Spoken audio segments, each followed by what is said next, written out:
আমরা প্রত্যেকেই জানি যে সময় কোনোদিন আমাদের জন্য থেমে থাকে না। ঠিক সেরকম সময় থাকতে নিজেদের পরিবর্তন করো। কারণ যে সময়টা চলে যাচ্ছে সেটা কিন্তু আর ফিরে আসবে না। আর কাউকে এতটা বিশ্বাস করো না বা এতটা ভালোবেসো না যে তার একটা কথা ছুরির মতো আঘাত দেয়। আসসালামু আলাইকুম, কেমন আছো সবাই? আশা করছি তোমরা অনেক ভালো আছো, সুস্থ আছো। আলহামদুলিল্লাহ আমরা এখন ভালো আছি। তো আজকে সকালে উঠে একটু সুজির পায়েস করেছিলাম। তো যেহেতু আজকে আমার ছেলের স্কুল ছুটি ছিল রবিবার, তো তার জন্য তিনজনে একসাথে খাওয়া দাওয়া করে নিয়ে তারপরে চলে আসলাম ঘরের বাকি কাজ করতে। তো আশা করছি ভিডিওটা তোমাদের একটু হলেও ভালো লাগবে। তো প্লিজ ভিডিওটা স্কিপ করে দেখো না। আর হ্যাঁ, যারা আমার চ্যানেলে এখনো নতুন আমার ভিডিওটা দেখছো তাদেরকেই বলছি, তো প্লিজ আমার চ্যানেলটা সাবস্ক্রাইব করে পাশে থাকা নোটিফিকেশনটা অন করে রাখো, যাতে করে নতুন কোনো ভিডিও আসার সাথে সাথে তোমাদের কাছে পৌঁছে যায়। তো চলো, অনেক বকবক করে ফেললাম। তো আজকে এই ফ্রিজটা পরিষ্কার করব।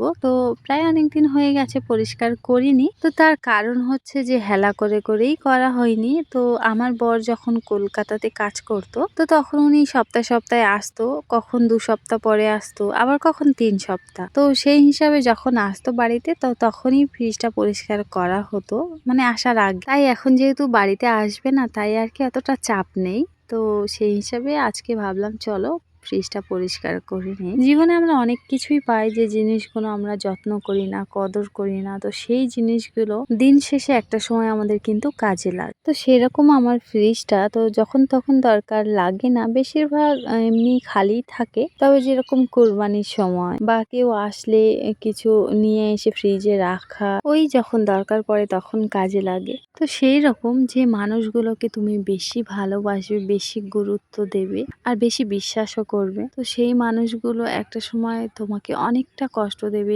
জীবনে অনেক কিছু পেয়েছি, আর যেগুলো পেয়েছি সেগুলো থেকে অনেক কিছু শিখতে পেরেছি। আমাদের খারাপ সময় যখন আসে তখন আমরা ভেঙে পড়ি, আর তখন ভাবি যে খারাপ সময়টা না আসলে বোধহয় ভালো হতো। কিন্তু আমরা তখন এটা জানি না যে খারাপ সময়টা আসে আমাদের অনেক কিছু শিখিয়েও দিয়ে যায়। আবার অনেক মানুষের, যে মানুষগুলো আমরা চিনি না বলতে আমাদের সামনে এক রূপ, পিছনে আবার আরেক রূপ। সামনে ভালো মানুষ, পিছনে আবার আরো ভালো মানুষ। তাই অনেকবার এদের কাছ থেকে ঠকে এখন অনেক কিছু শিখে নিয়েছি, আর যেগুলো শিখেছি সত্যি কথা বলতে সেগুলো এখন অনেকটা কাজে দিচ্ছে। তো দেখো, জীবনে একা থাকাটা বোধহয় অনেকটা কষ্টকর, অনেকটা ধৈর্যের বিষয়। তো যখন তুমি একা থাকতে শিখে যাবে, একা কিন্তু কোনোদিন ঠকায় না। হ্যাঁ জানি একা থাকা কষ্ট, কিন্তু একা থাকতে যখন শিখে যাবে তখন আর কাউকে দরকার পড়বে না, আর কারোর কথা মনেও পড়বে না। আমাদের একটা বড় ভুল কোথায় হয় জানো? যেই মানুষগুলো আমাদের সাথে বিশ্বাসঘাতকতা করে, আমরাও সবকিছু ভুলে গিয়েও আবার কিছু না জানার ভান করেও তাদের সাথে কথা বলি, চলি। এটাই হচ্ছে আমাদের সবচেয়ে বড়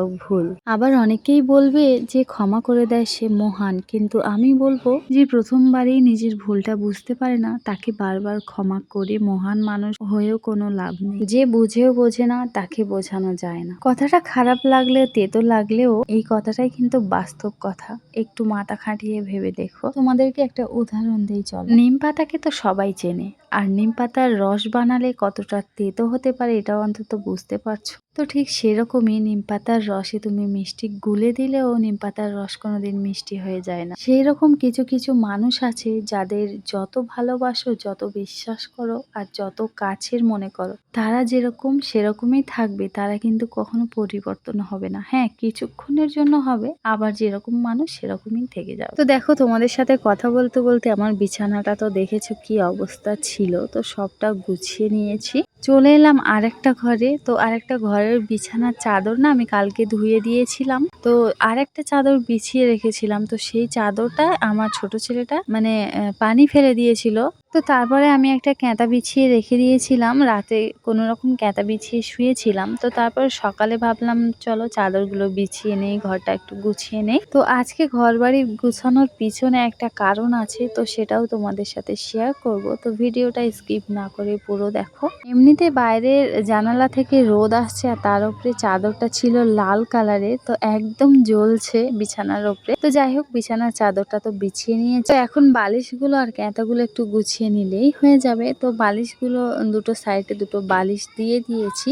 এখন চলো ঝটপট করে ক্যাঁতাগুলো গুছিয়ে নেই। আর যে ক্যাঁতাটা এক্ষুনি রেখেছি ওই ক্যাঁতাটা যেহেতু আমরা বিছিয়ে শুয়েছিলাম তাই ওই ক্যাঁতাটা আর কি গুছালাম না, ওই ক্যাঁতাটা ধুয়ে নেব একবারে। এক্ষুনি যে ফ্রিজের মানে বক্সগুলো সব বের করেছিলাম তো সেইগুলো আবার ঘাটে নিয়ে গিয়ে কিছু হাঁড়ি বাসনও ধুয়েছি, তাতে সেই বক্সগুলো সব সার্ফ পানি করে ধুয়ে নিয়েছি। তো ভাবলাম বাইরে একটা মাদুর বিছিয়ে আর ওইগুলো সব একটা একটা করে উবুড় করে মেলে দেই, যাতে করে পানিটাও ভালো করে ঝরে যাবে আর জিনিসগুলো শুকিয়ে একদম সুন্দর হয়ে যাবে। ওই সাথে আমার মুরগি ছোট ছোট ছানাগুলোকে একটু খাওয়া দিয়ে দিলাম। আর এখানে চলে এসেছি মুরগির মাংসটা বের করতে। আমি তোমাদেরকে বলেছিলাম যে ঘরবাড়ি গোছানোর পিছনে একটা কারণ আছে, কারণটা হচ্ছে এই যে আজকে আমাদের এখানে একটা জলসা আছে, তার জন্যই সকাল থেকে উঠে এত আয়োজন হচ্ছে কাজকামের। তো তাই যেহেতু আমি বাজারে যেতে পারিনি, আজকে কাজকাম ছিল, তো একজনের দিয়ে আমি মুরগির গোশটা আনিয়ে নিয়েছিলাম।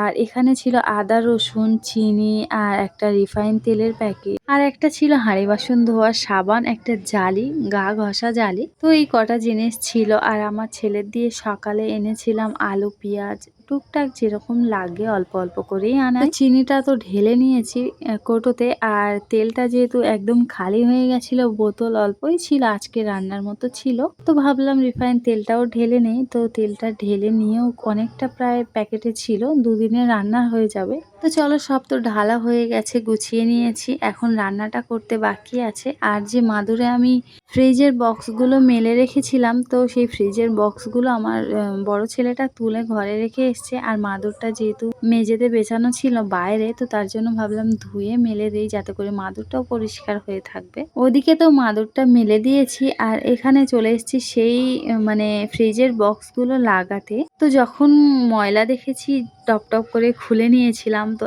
এখন বুঝতে পারি না কোনটার কোনটা লাগাবো। তো ভালো করে ভেবে চিনতে ঘুরিয়ে ফিরিয়ে সব বক্স গোটাই লাগিয়ে নেব।